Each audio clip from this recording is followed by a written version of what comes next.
Ako si Mark Lopez and my program is Pugad Vloggers, aired every Monday to Friday from 7 to 8 p.m. Sa Radyo Bandido, TV simulcast on 𝗕𝗪CE 8:10 a.m. Sa Sky Cable, Channel 224, TV Plus boxes, and on free-to-air TV. Also, sa facebook.com, 𝗕𝗪CE 8:10 a.m. and our official YouTube channel. Pugad Vloggers, Pugad Vloggers, ang kurap titirisin, sa loob sa bayan wawalisin, walang sasantuhin, ang saya-saya nakakabaliw, kasama natin ang tropang Pugad Vloggers. Pugad Vloggers. Ayun, magandang gabi po sa inyong lahat. Ngayon ay ikasampung araw ng bagong taon. So today is January 10, 2023. Magandang gabi po. Ngayon ay Martes. Sa lahat ng mga nakikinig sa radyo, sa 𝗕𝗪CE 810 on the dial of your AM radio and on Radio Garden, as well as those who are watching on Sky Cable, Channel 224, those who are watching our live streaming on YouTube, and also on Facebook. Magandang gabi, isang maaliwalas na gabi sa inyong lahat.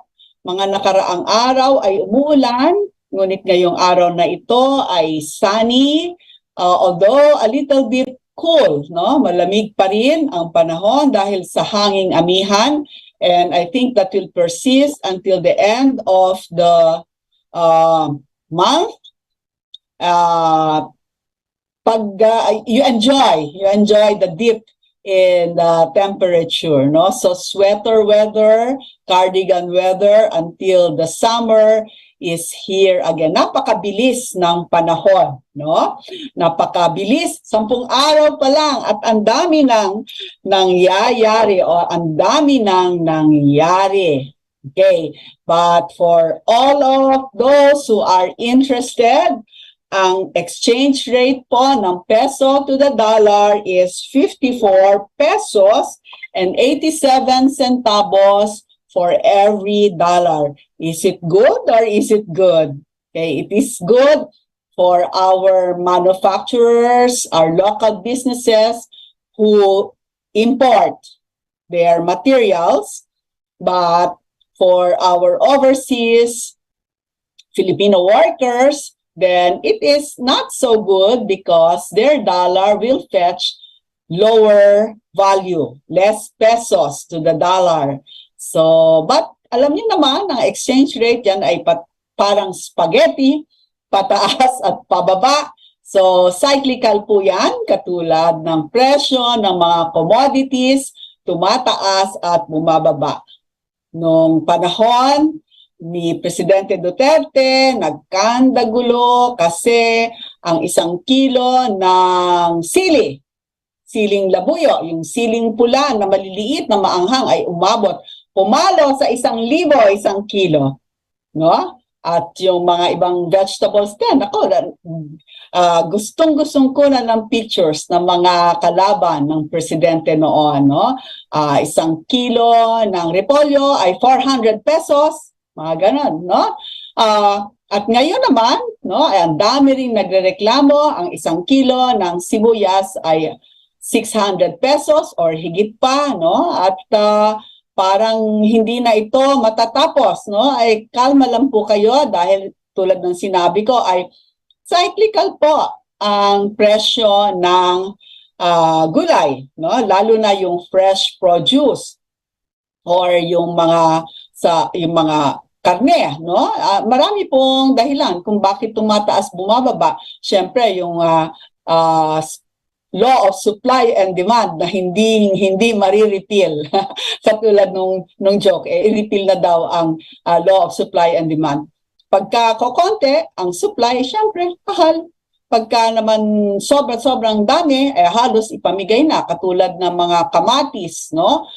May time na talagang gintong-ginto ang presyo, pero mga time naman ay tinatapon lang at nabubulok, no? So, ang supply ay lumalaki kapag oras na ng anihan. Okay? At kapag oras ng taniman, syempre, mababa ang supply, mas mataas ang presyo. But, kailangan din naman natin na isaalang-alang. No? May mga ibang factors katulad ng pag-hoard, no? Na marami ang naghihinala, no? Na at may basihan din naman ang mga hinala ng publiko, ng consuming public, na artificial yung shortage ng sibuyas, at may mga tao, mga businessmen na tinatago ang supply ng sibuyas para ito ay maging mahal sa merkado. Pero sa palagay ko, no, pagka nag-anihan na, mahirap ikubli, no, na ang supply na ito, at talagang imposible na magkaroon pa ng increase in the price of onion, kasi obvious na anihan at dapat itong bumaba, no? Ano mangyayari dun sa mga itinago ng mga businessmen na mga sibuyas? These onions do not last long. They cannot be kept in storage for a long period of time. Mabubulok yan, no? So ngayon pa lamang dapat ilabas nyo na, dahil malapit na po ang season ng pag-harvest ng onions.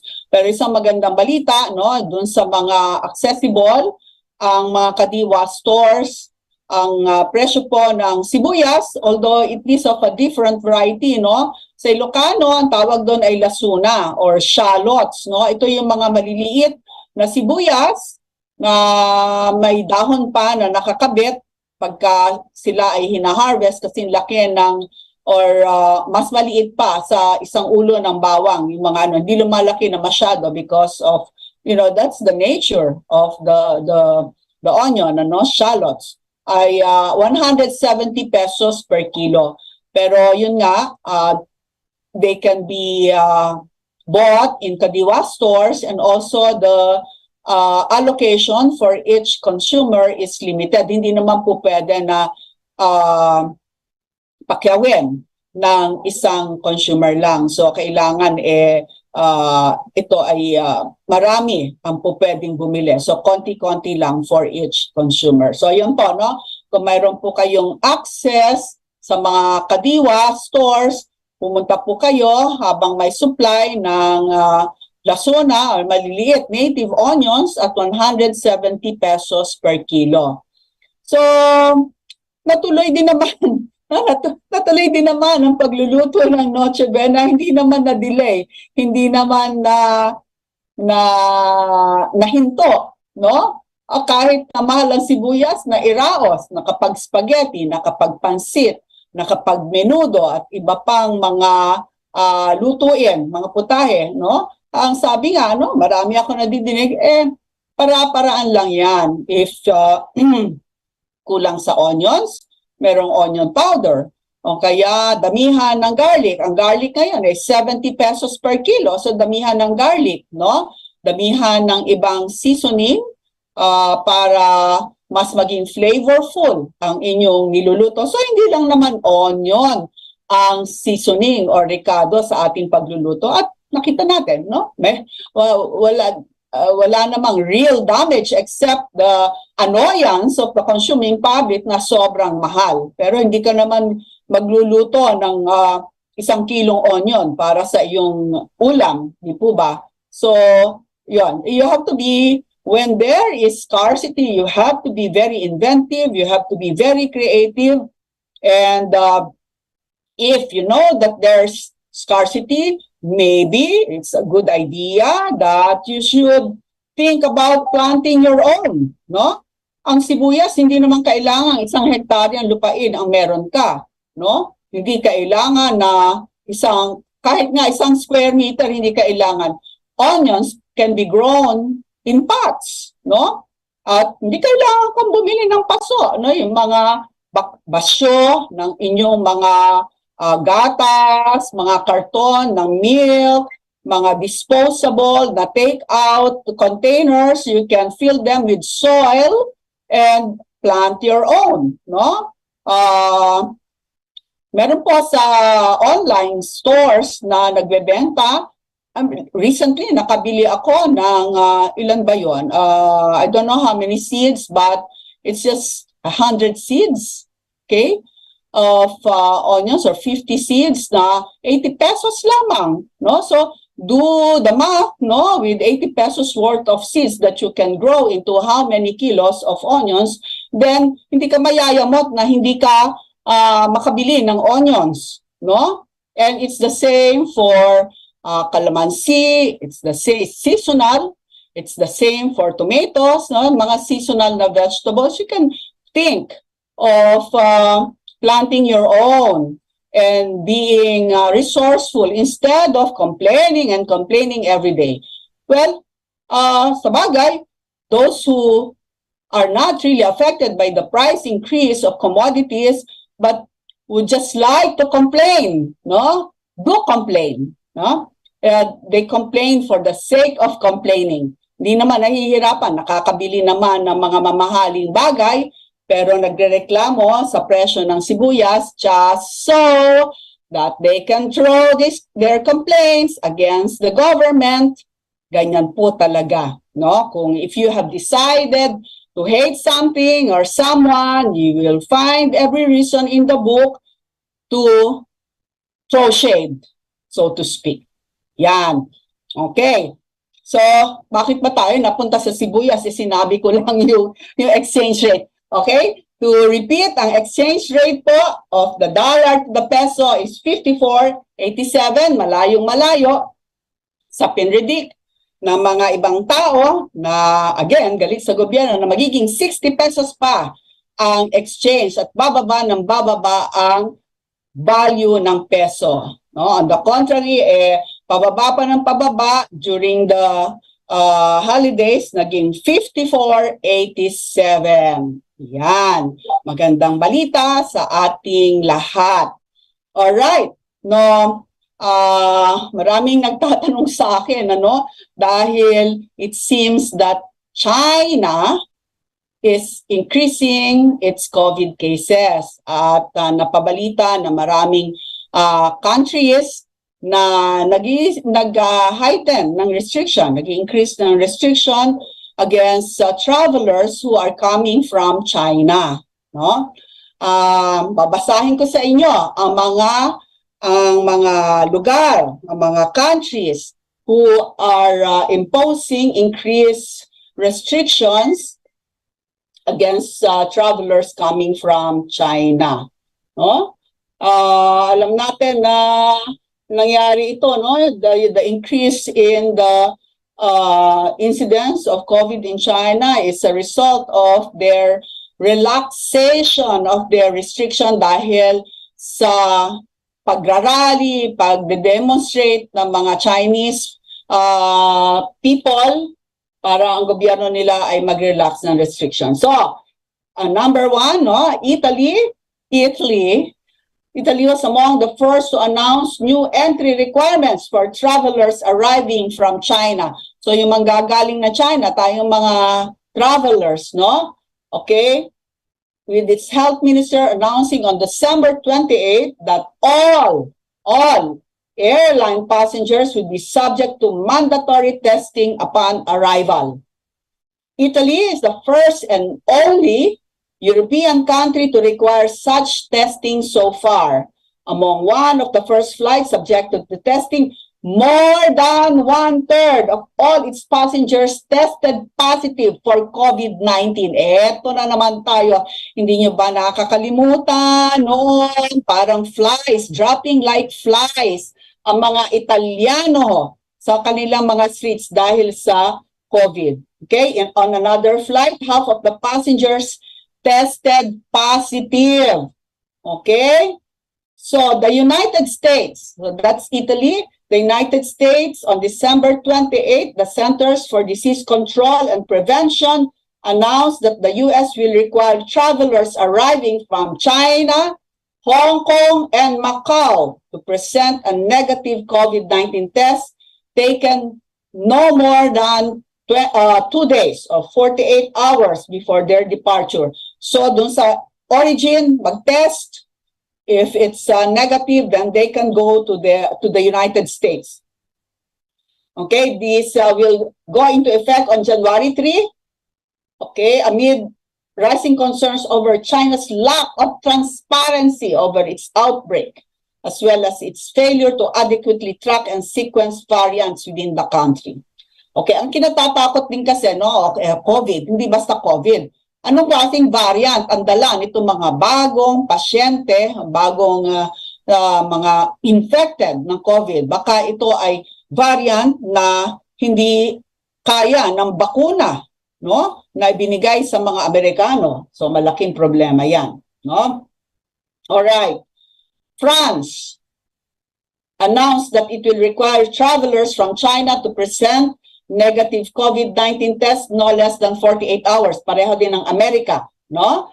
Passengers will also be required to wear a mask in flight and commit to undergo random testing on arrival.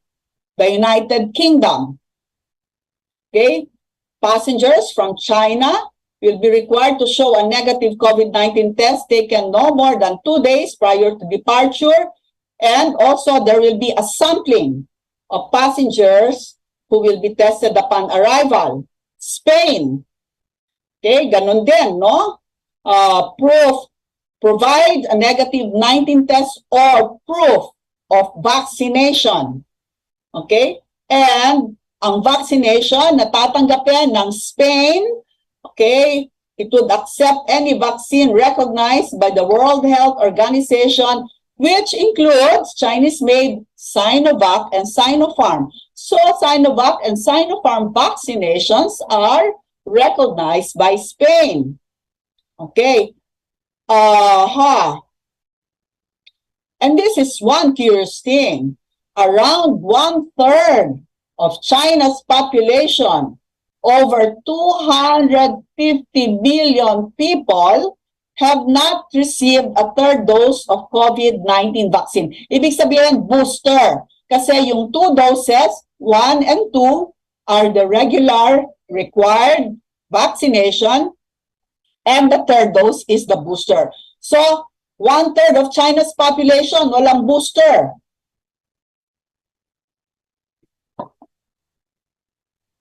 And the figure climbs to about 60% who are 80 and above. Wala silang booster. Funny thing, because the vaccines are made in China. Okay, that's a curious thing. Germany, okay, following the European Union recommendation for member states, the German government announced that it will introduce compulsory COVID-19 rapid tests for travelers arriving from China, as well as random checks upon entry and expanded monitoring of wastewater. Okay? Sweden, okay, announced that travelers from China will be required to provide a negative COVID-19 test upon entry. Okay? And Australia, people traveling from China, Hong Kong, and Macau to Australia will be required to show a negative COVID-19 test taken within 48 hours prior to travel. Okay? Canada, ganun din, no? It will require COVID test, no? Negative COVID test. Okay? Masking in flight will be strongly recommended but not required.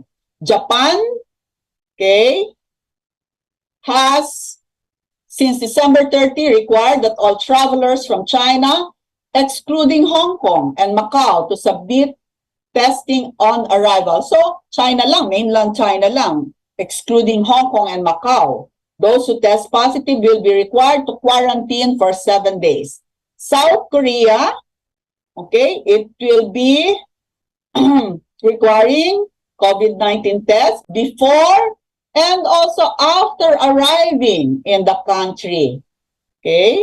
And it will also start restricted short-term visas for Chinese national. Okay.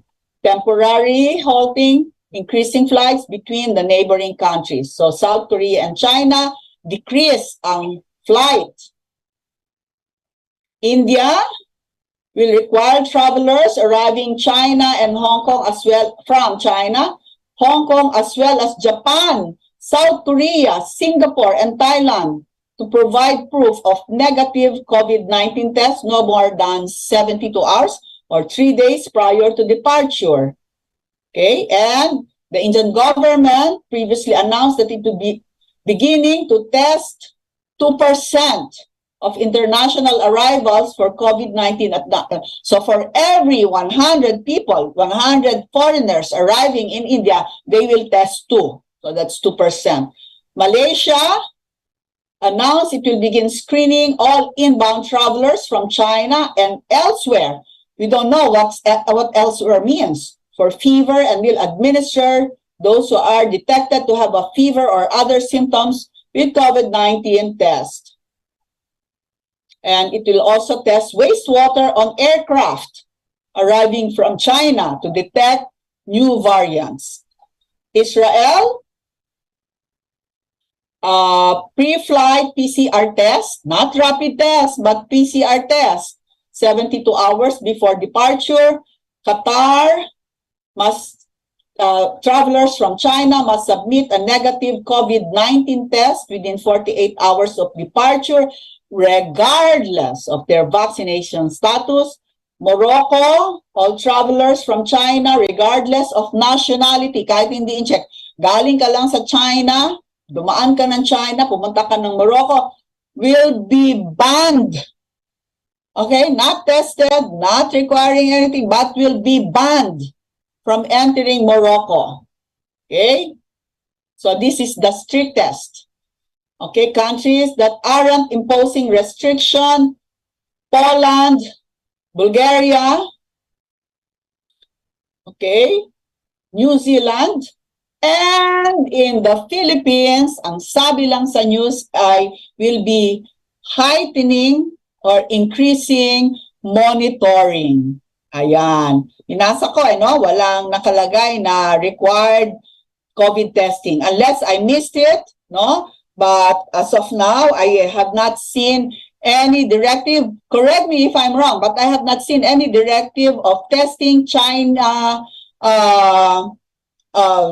originating passengers, okay, or requiring COVID testing or quarantining them before releasing them into the general population. So ayan po, no? If you are thinking of going to Hong Kong, to Macau, think it over, because on your way to other countries, you might be encountering inconveniences, no?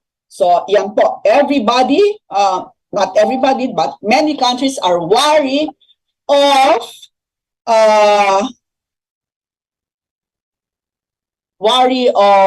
having infected passengers coming from China, because as has been divulged or revealed by Italy, a large percentage of Chinese people coming from China showed positive testing for COVID. Okay, dito sa atin, no? So kahapon nagkaroon tayo ng piyesta ng Nazareno at inaasahan, no, na dumagsa ang marami, no, sa Quiapo para makapag-celebrate ng Feast of the Nazarene. At well, we do not know. We are so far our statistics show that we have been immunized at least 2 doses, and a lot of people have had their third dose. So for the past few months, wala pong report ng surge, even if we have begun celebrating Christmas get-togethers as early as September. No, wala po tayong nakitang increase in hospitalization. Maraming nagiging infected, but the bottom line is there is no increase in the utilization of hospital facilities. We are not, our hospital or health facilities are not overburdened by people who are infected with COVID. So that goes to show that we are not going back to the pandemic statistics, and it shows that our measures such as distancing, observance of hygienic practices, vaccination, and most of all, masking. People are still masking in spite of what the government said, that masking is optional outdoors. No, I see people who are still wearing their mask, and it's for good. Okay? So, yan po ang update sa COVID. We don't know when the bivalent vaccine will reach us. I hope soon.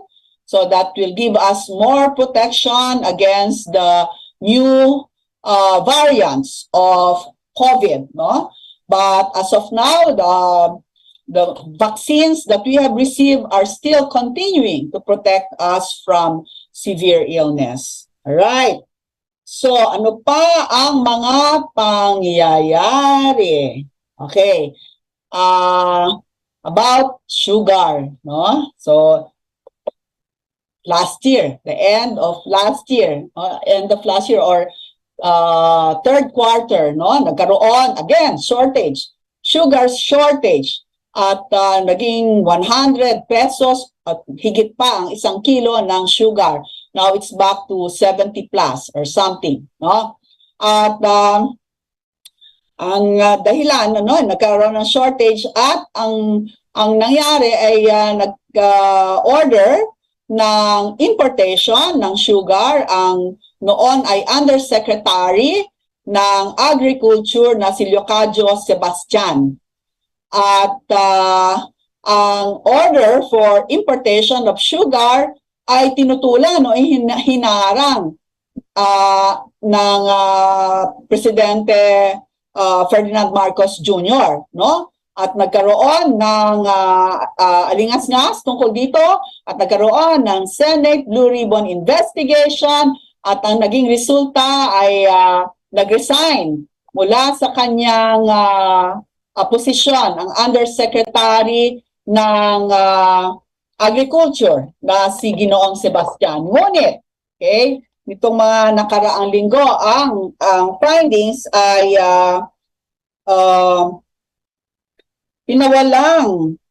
pinawalang sala, no?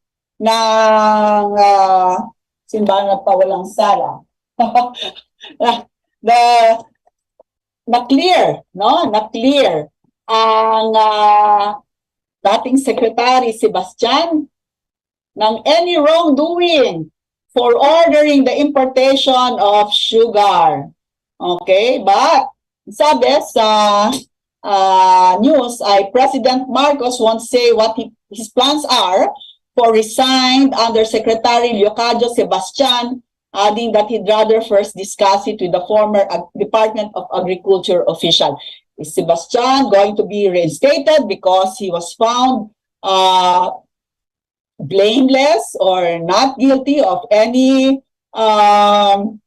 misconduct on the importation of sugar?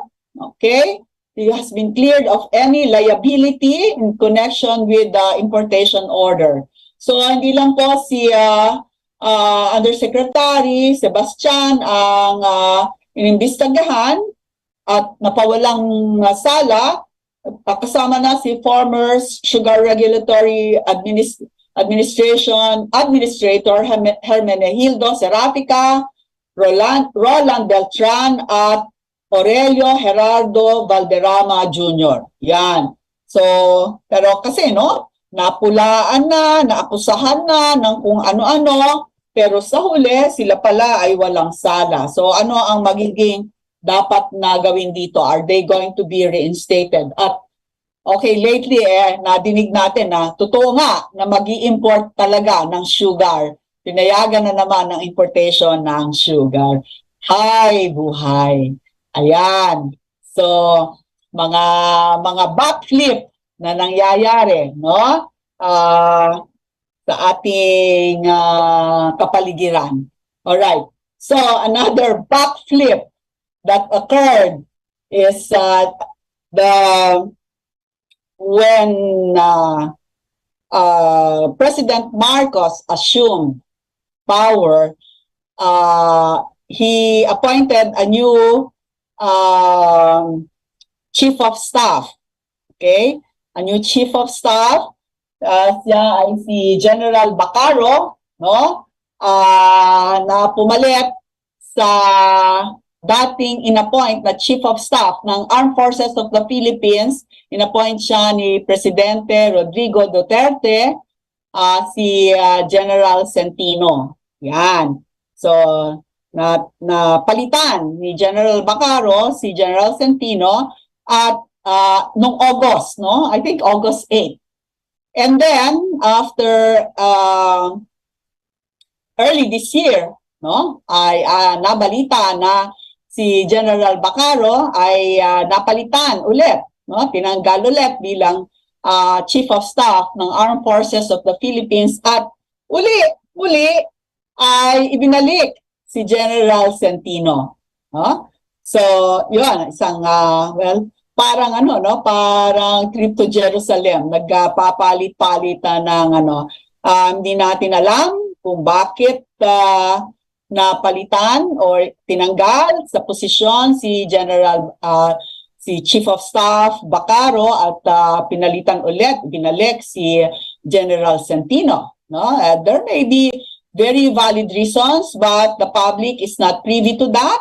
Maraming speculation, but hindi natin alam talaga ang katotohanan. Only those who are in the circle of power know. Those who decided, the decision makers, know what the real reason for this musical chairs. Yan. But in other news, and this is related, people are connecting the two, is that the secretary, the OIC, so OIC or Undersecretary of Defense, Faustino, Secretary Faustino resigned from his post in the Department of Defense, no? So, ang sabi niya, no, is because hindi niya gusto na maging magulo or ano ba yung kanyang sinabi. Let me see. Let me read what is supposed to be the statement of General Faustino upon his resignation from the Department of Defense. Let me see. All right.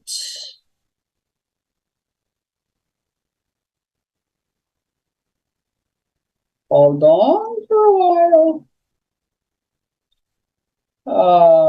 Saan ba yun? Sandali lang po at hahanapin ko. All right. So ito ang statement ni Officer in Charge, Senior Undersecretary General Jose Faustino Jr. Okay?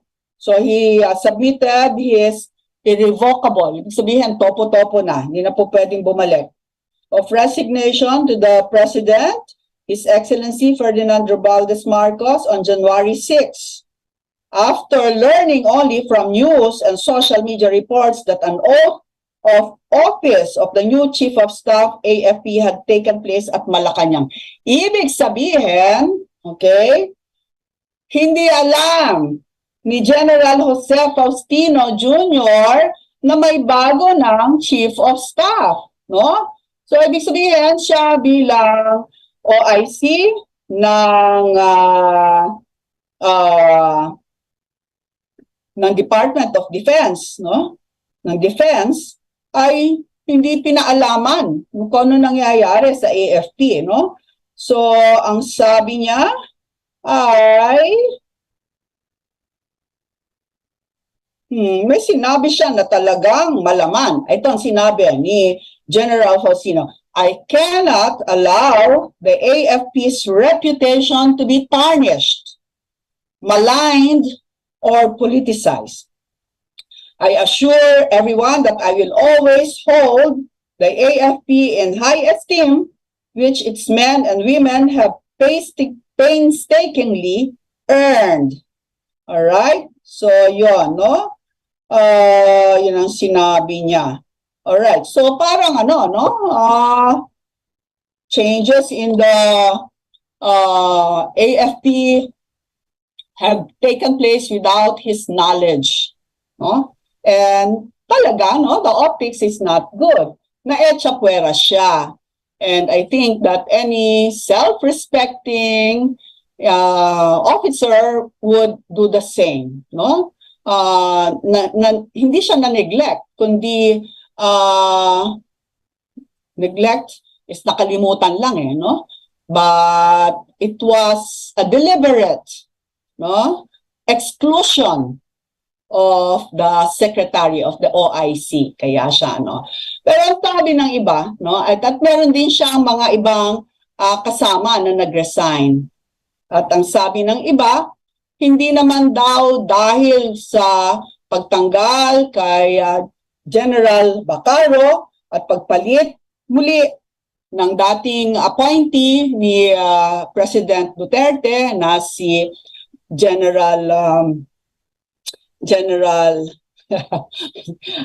dating Centino, kundi dahil marami ang nagrereklamo sa bagong batas. Okay, maraming nagrereklamo sa bagong batas at ang apparent or what seems to be movements to take advantage of this new law na ipinasa ng ating mambabatas para ma-extend ang kanilang mga tenure sa AFP, sa opisina, no? Sa service, sa serbisyo. Yan daw ay some people are taking advantage of the new law to extend their service, years of service. Alam niyo naman, no? Mahabang years of service, siyempre maraming mga perks dyan, no? Kasama na, no? Yung, how they compute your retirement pay. Okay, ano ba itong sabi nila na ayaw, no? Meron silang regrets or not regrets, but misapprehension regarding the new law. Okay, ano ba to? Ito ay regarding Republic Act 11709. Okay, an act strengthening professionalism and promoting the continuity of policies and modernization.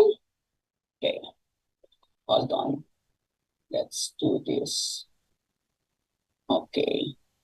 Modernization initiatives in the armed forces of the Philippines by prescribing fixed terms for key officers lang increasing the mandatory retirement age so that some officers would have a later retirement. Dati 56 lang, pag nag-birthday ka ng 56, retired ka na. Pero ito, may provision for a longer tenure, okay? That is only for the retirement age of generals and flag officers. So yung lesser mortals, 56 pa rin magre-retire. Okay? Providing for a more effective attrition system and providing funds therefore. Ayan. So, ito yung nirereklamo ng iba na kasi may rule na hindi ka po pwedeng ma-appoint sa pagiging flag officer kung you have less than 1 year bago ka mag-retire. Oo nga naman, kasi kung ikaw ay ipipromote bilang flag officer, why is there an echo? Kung ikaw ay mapopromote bilang flag officer, tapos less than 1 year na lang yung iyong time bago mag-retire, no? Walang walang continuity ka, upo mo pa lang, tapos magre-retire ka na. So yun ang rule, no? Na hindi ka po pwedeng ma-appoint as flag officer kung if you have 1 year or less bago ka mag-retire. At, alright, ito ay may mga iniisip sila, no?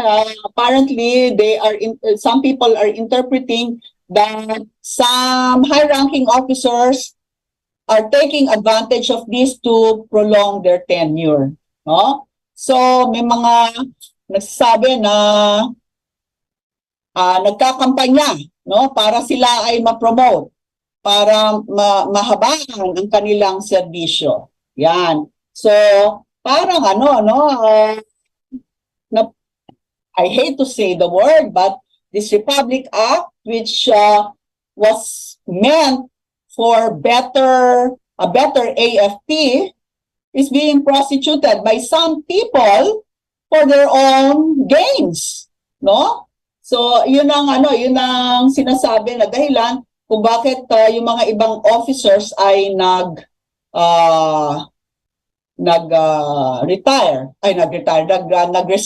Because may nakikita sila na hindi sinusunod ito, no?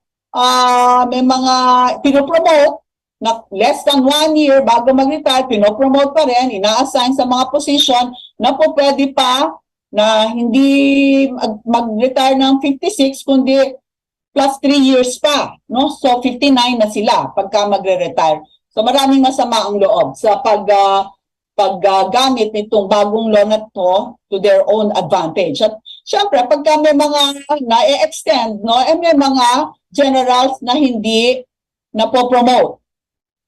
Hinihintay nila yung promotion nila, pero may nakaupo pa na mas senior sa kanila, so hindi sila ma-promote. And this also generates a lot of resentment sa mga younger officers. Ayan.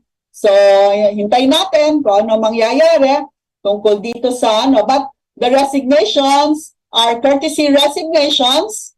So, let's see. Courtesy resignations are just that, no? They may be accepted, but more often than not, hindi naman, inaano lang. Costumbre lang para to show that they are still serving at the pleasure of the president. Yan. Okay. Ano pa ang ating mga balita? Let's see. Okay, ano na nangyari sa aking... okay. Pabati sana ako, pero nawala yung... nawala yung... Alright. Okay. There you go. Okay. So, let me greet. Alam nyo, marami po yung nakikita ko na notification na nagko-comment, pero hindi ko nakikita dito sa Facebook live streaming. Noon pala, sila ay nanonood dun sa isang site, no? Kasi ang ating tech ay sinishare yung ating show sa Pugad Vloggers Facebook. No, so doon pala sila nagko-comment, so hindi ko nakikita. Pasintabi po, lalong-lalo na sa aking kaibigan na si Cristeta Lapitan, no? Cristeta, hinahanap ko mga comments mo pero hindi ko mahanap. Nung pala nasa isang page. Ayan. Alright, so let us greet. Magandang gabi. As usual, Nonoy Murillo, magandang taon. Happy New Year sa iyo. Salamat sa walang sawang panunood, pakikinig sa aming programa. Sepi Sabala, magandang gabi. At si Sepi, Nonoy Murillo, magandang gabi daw sa iyo, sabi ni Sepi Sabala. Yan, ako dito, no? Nagkakaroon ng mga bagong kaibigan ng ating mga tagapakinig at tagapanood. Glenn Pollard, maayong buntag. Argus Troy, ang sabi ni Argus Troy, oops, sorry, nawala. Okay. Magandang gabi sa lahat ng mga, ano ba to? Kapugad, maligayang pakikinig po sa lahat. Salamat, Argus Troy. Cyrene Pablo, last time sili ang inisyu, ngayon naman sibuyas. Ano kaya ang susunod na gulay na i-issue? Ano ba ang gulay na ano? Kamatis? Ano ba? Talong! Pero alam ko, ang palaya is never out of season. Ang ampalaya, nako, everyday na tumitingin ako sa Facebook, ang daming ampalaya, walang shortage ng ampalaya, maraming nagmamapait for one reason or another, no? Maraming nagmamapait laban sa presidente, Ferdinand Marcos, nagmamapait laban sa past administration, nagmamapait sa mga vloggers, nagmamapait sa mga nasa Malacanang, lahat na lang, no? Palagay ko sa dami ng ampalaya, dapat kainin nyo yan para hindi kayo magkaroon ng diabetes. Ayan. Alright. Eming Strigan, baka sabihin na naman na xenophobia iyan. Hindi naman po xenophobia dahil yun nga, yung mga countries na nag-i-screen sa mga passengers, inbound passengers from China, hindi nila-recognize din naman nila ang bakuna na ginawa ng China na Sinopharm at Sinovac. Xenophobia kaya yon? Palagay ko ay hindi because each government, ang talagang mandate ng bawat gobyerno ay pangalagaan ang kalusugan ng kanyang mga mamamayan.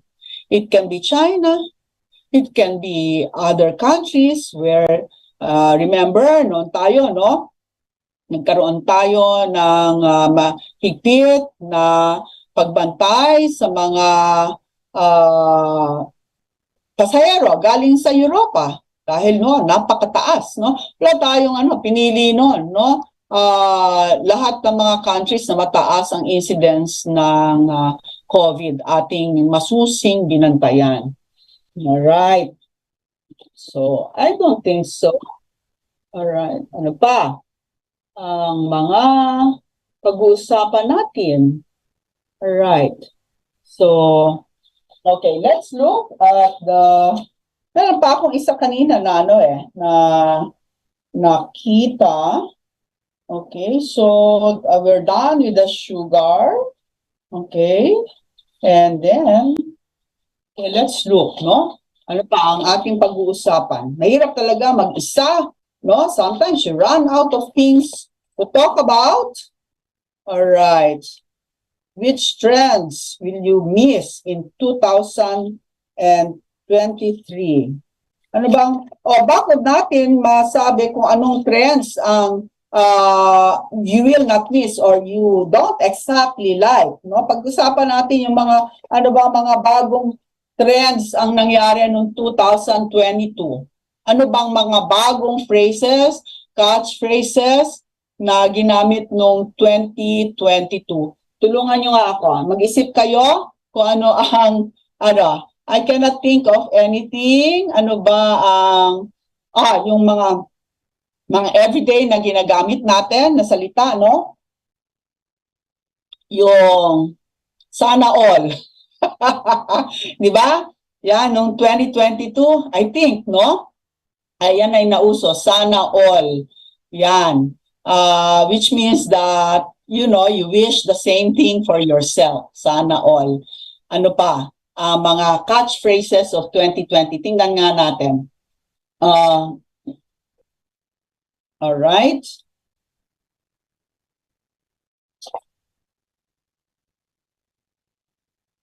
Let us see. 2022. I mean, nako. Naka-vacation mode pa ako. Okay. So, Philippines. Filipino. Because what I see are foreign phrases. Okay? Okay. Ano ba? Ang mga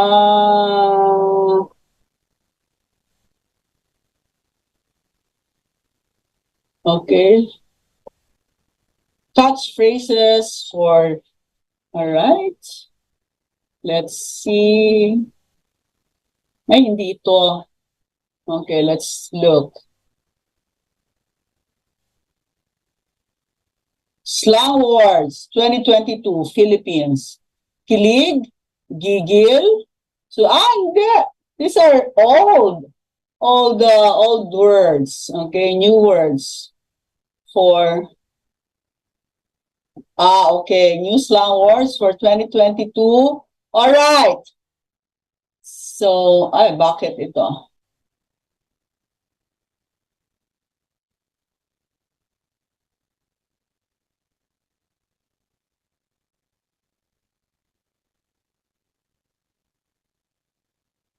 Luma na to eh.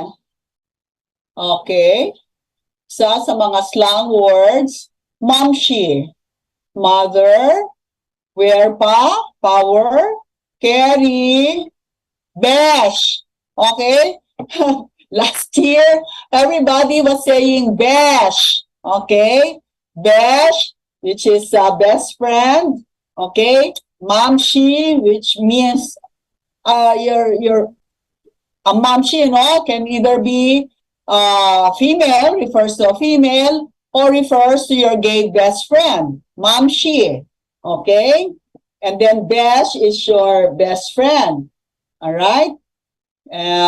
Chika. I'll just choose because some of these are old already. Wafu. Wafu is handsome or guapo. No? Guapo. All right? Ang corny naman ito. Let's look for another. Okay. Marites. Ayan, slang words we learn. Okay? Marites. You know what marites is? Okay, mare, ito ang latest. So, marites. Deserve. Ayan, deserve. Ibig sabihin, deserving. Deserve. Okay? Charis.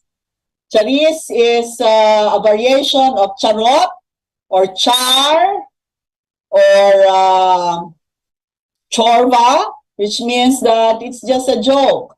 Okay. Ano pa?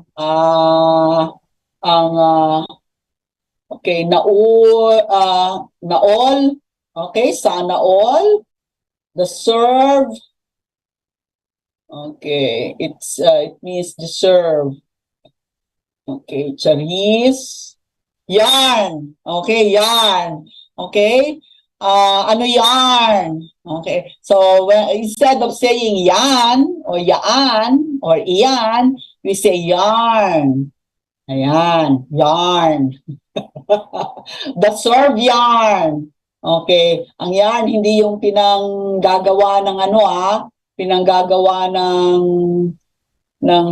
pangit ng Okay, yarn. Sibuyas, sabi ni 𝗕𝗂𝗴𝗱, no, pag sinabi mong sibuyas, pinklawan, dahil yung di ba, meron nung campaign period, no, naglagay sila ng mga kulay pink that look like yung mga ulo nila ay mukhang ulo ng sibuyas. So, sibuyas daw is pinklawan. Sabi ni 𝗕𝗵𝗂𝗴𝗱, flex, nauso din yung flex. Okay, ano ba yung flex? Ipagmamayabang, ipapakita, no? Pagmamalaki. So, i-flex namin itong ulam naming ginasang ampalaya. To flex, no? Flex. Kasi yung ang etymology or origin nun, i-flex mo yung iyong arm. For your muscles. You show off your muscles. You flex to show your muscles. Ang nangyari, no? To show off something that you are really proud of. So, flex namin itong project namin, flex namin itong home improvement namin. So, tama yon, 𝗕𝗵𝗂𝗴𝗱. Okay, marites, ano pa? Bukod sa flex, yarn, charis, no? Alam nyo, yung language, no?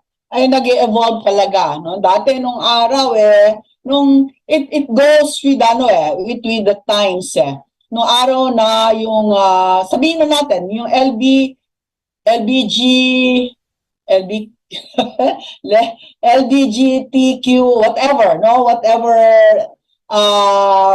alphabet it is, no? Nung hindi pa masyadong accepted by society, kokonti lang yung mga tinatawag nating gay lingo. Okay? But as these groups are assimilated into the society, no? And they are normalized, okay? Yung language na ginagamit nila is also used by the general population. So we have gay speak, no? So lumalawak yung ating bokabularya. Katulad nung truth, sinasabi plangak, planggana. Hindi natin alam kung paano na-evolve yan, ano? Plangak, planggana, which means ang layo, no? Na katotohanan, no? Plangak. Oo nga, yan. Yung mga luma na to, mga lumang terms na to, yung when you lose, sabihin, lose Valdez, yan. Ano pa ba? Karamihan, yung mga ano yung mga pangalan, no? Halimbawa, pag sinabing ikaw yung mahirap, ikaw ay si Purita, no? So, you are Purita if you are mahirap. Ano pa ba ang mga gay speak na ating ginagamit na ngayon?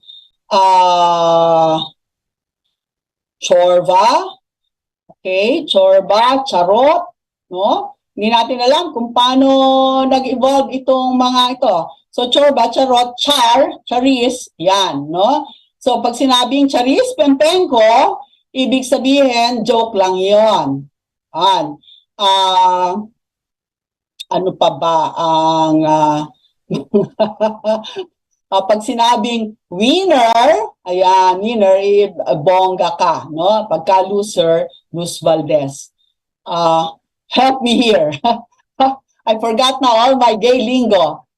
Pag sinabing nahuli ka, you are Julie Andrews. Na Julie Andrews ka, nahuli ka, no? Pag sinabing umuulan, no? It's Janjalani. Jumujulan. Okay? Luma na po. Sorry po. Luma na yung mga alam kong mga gay speak. Ayan. Alright. 7:59, no? Naku, ang hirap itawid ng show na to pagka nag-iisa. But I'm so appreciative of you staying with me during this past hour. Okay? Thank you so much for still staying to watch our show Monday to Friday from 7 to 8 in the evening here at Pugad Vloggers. I'd like you to stay and watch the succeeding programs, Oras ng Himala and Kakampi and all the other shows of this station. And also tomorrow is a Wednesday. Attorney Tom Berenguer and Attorney Darwin Cañete will be here to discuss the current issues with you. Also on Thursday, I think that there's been a change in our programming. I think on Thursday, it shall be Papi Mark Lopez instead of Monday. Mondays, you will see Miss Maricar Serrano regularly. And on Friday, DJ Harold Tan will stay on to party with you on Fridays. So that's all for now, friends, and take care. Let's take good care of our health and start the year right by doing the things that will make our lives better. Okay, stop na yung mga chismis and intriga and focus on our own self-improvement. So that's all for now. Thank you and good night. Pugad Vloggers, ang kurap titirisin, salot sa bayan wawalisin, walang sasantuhin, ang saya-saya nakakabaliw, kasama natin Vloggers.